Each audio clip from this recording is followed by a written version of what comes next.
Sveiki atvykę į Saulės šeimos medicinos centro psichikos sveikatos centrą. Norėčiau Jums pristatyti mūsų slaugytojas ir registratorės Rita ir Virginija.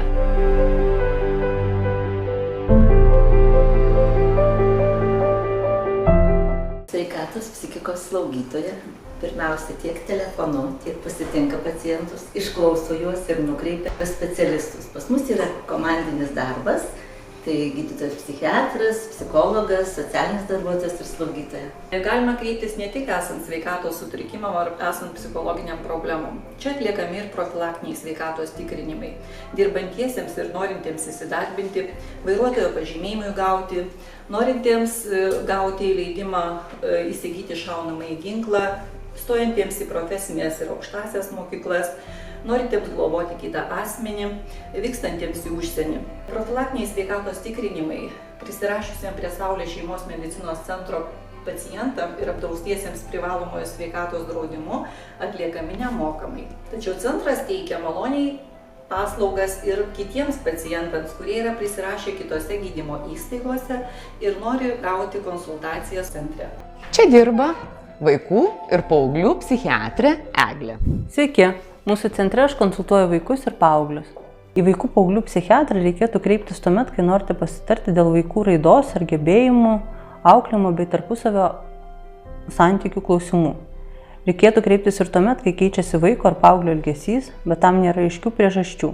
Pasikeitus elgesio pavyzdžiai būtų tai, kai atsiranda santykių problemos su tėvais, bendraamžiais, pradeda staiga nesisekti mokslai, sutrinka miegas, vaikas tampa baimingas, piktas, irzlus, nepatenkintas savimi.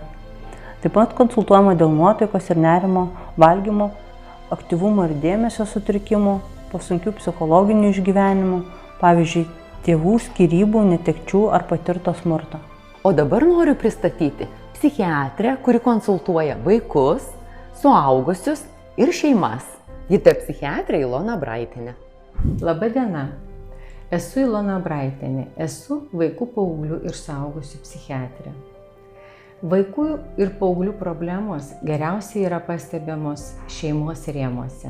Dalyvaudami konsultacijose, vaikų tėvai visada pastiprina emociškai vaiką ir pagreitina problemų sprendimą.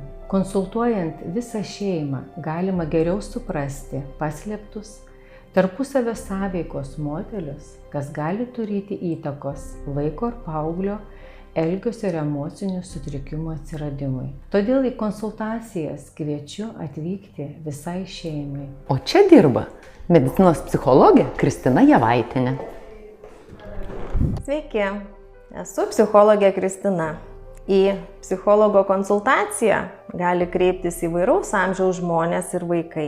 Su mažamečiu konsultaciją kviečiame ateiti kartu ir tėveliai, su kuriais mes ir aptarėme, kokios kyla problemos, kokie neaiškumai ir koks būtų užsiėmimo tikslas. Kartais tėvai nori pasitarti dėl vaiko elgesio, dėl jo emocijų raiškos, dėl kitų keliančių nerimą klausimų. Kartais kyla poreikis įvertinti vaiko raidą, tad tą puikiai irgi galime padaryti užsiėmimų metu. Suaugusieji žmonės į konsultaciją dažniausiai ateina dėl savo asmeninių problemų. Kylantis nerimas kartais toks didelis, kad nesiseka jo pačiam suvaldyti.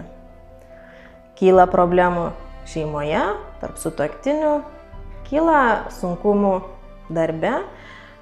Žmonės nemoka tinkamai reaguoti į stresinės situacijas, į įvairias baimės, į vienišumo galbūt jausmą, neturi su kuo pasikalbėti, atvirai aptarti kylančių sunkumų, tad specialisto pagalba tam puikiai tinka. Tačiau į psichologo konsultaciją nebūtina ateiti, jeigu jums yra negera. Čia mielai laukiame jūsų ir siekiant geriau pažinti save, siekiant atrasti norimus pokyčius gyvenime ir ką žmogus dėl to galėtų padaryti, pastiprinti galbūt bendravimo įgūdžius ar surasti motyvacijos pradėti naują veiklą. Tad kviečiu nebijoti ir išdrįsti ateiti ir atrasti kažką naujo savo gyvenime. Socialinė darbuotoja Asta Gečiauskaitė konsultuoja čia. Kadangi žmogaus fizinė, Psichologinė ir socialinė būklė yra glaudžiai susijusios tarpusavyje. Todėl žmonės susiduria ir juos lydi ne tik fizinės, bet ir psichologinės bei socialinės problemos. Socialinis darbas ir yra tokia veikla, kurios paskirtis yra padėti. Kviečiu visus susiduriančius su įvairiais rizikos faktoriais, negandomis, užklupus ligoms ar negaliai, susidūrus su vienišumo jausmu, senatve, drąsiai kreiptis ir išdrįsti kalbėti ir ateiti pas mus. Čia konsultuoja medicinos psichologė, psichoterapeutė Rūta Mikalauskaitė Kruvelienė. Aš konsultuoju vaikus, paauglius ir suaugusius, taip pat darau intelekto testą Vekslerį.